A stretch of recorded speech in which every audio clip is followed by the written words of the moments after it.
Asisten pelatih Timnas Indonesia, Alex Pastoor sudah tiba di tanah air. Pastoor akan segera ke Bali untuk menjalani pemusatan latihan Timnas Indonesia.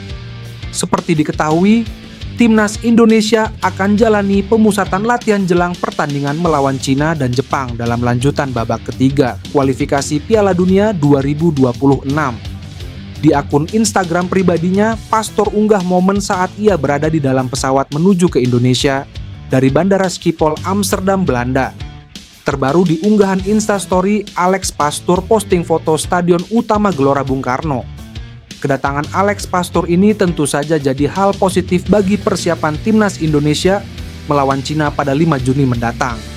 Selain Alex Pastoor, pemain FC Utrecht, Ivar Jenner juga sudah menginformasikan bahwa ia dalam perjalanan menuju Indonesia. Selain itu, Elkan Bagot juga dikabarkan telah berada di Bali.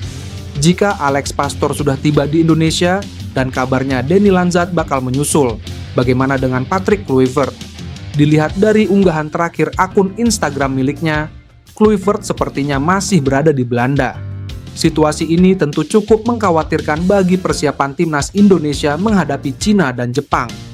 Meski Timnas Indonesia akan diperkuat oleh pemain yang merumput di Eropa dan mereka masih bermain di level klub, kehadiran Kluivert lebih awal di Indonesia punya arti lebih. Kabar menggembirakan datang untuk penggemar Timnas Indonesia. Pascal Struijk, bek tangguh Leeds United, dilaporkan telah bertemu dengan pelatih Timnas Indonesia Patrick Kluivert di Inggris dan akan segera ikut ke Jakarta. Pertemuan ini menimbulkan spekulasi bahwa proses naturalisasi Pascal Struijk sudah memasuki tahap serius. Situasi ini tak lepas dari kondisi terkini skuad Garuda. Timnas Indonesia saat ini menghadapi masalah cedera yang dialami dua pilar utama, Kevin Dix dan Dean James. Keduanya diragukan bisa tampil maksimal dalam pertandingan penting melawan China dan Jepang yang akan segera digelar. Struijk sendiri memiliki kualifikasi untuk membela Indonesia melalui jalur keturunan. Kakek dan neneknya pernah tinggal di Indonesia. Bek berusia 24 tahun ini menjadi target bernilai tinggi untuk PSSI karena kemampuannya yang termasuk level grade A. Kehadiran Struijk akan memberikan solusi tepat untuk lini belakang timnas. Pemain berkaki kidal ini tidak hanya handal sebagai bek tengah, tetapi juga bisa diandalkan di posisi bek kiri. Fleksibilitas ini tentu menjadi nilai plus yang dibutuhkan skuad Garuda. PSSI memang sebelumnya menyatakan tidak akan menambah pemain naturalisasi pada Juni 2025.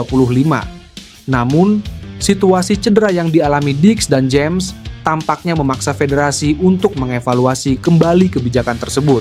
Struijk menjadi prioritas utama dalam daftar pemain keturunan yang diincar. Jika bergabung, Struijk akan menjadi salah satu pemain dengan kualitas tertinggi yang pernah membela Timnas Indonesia.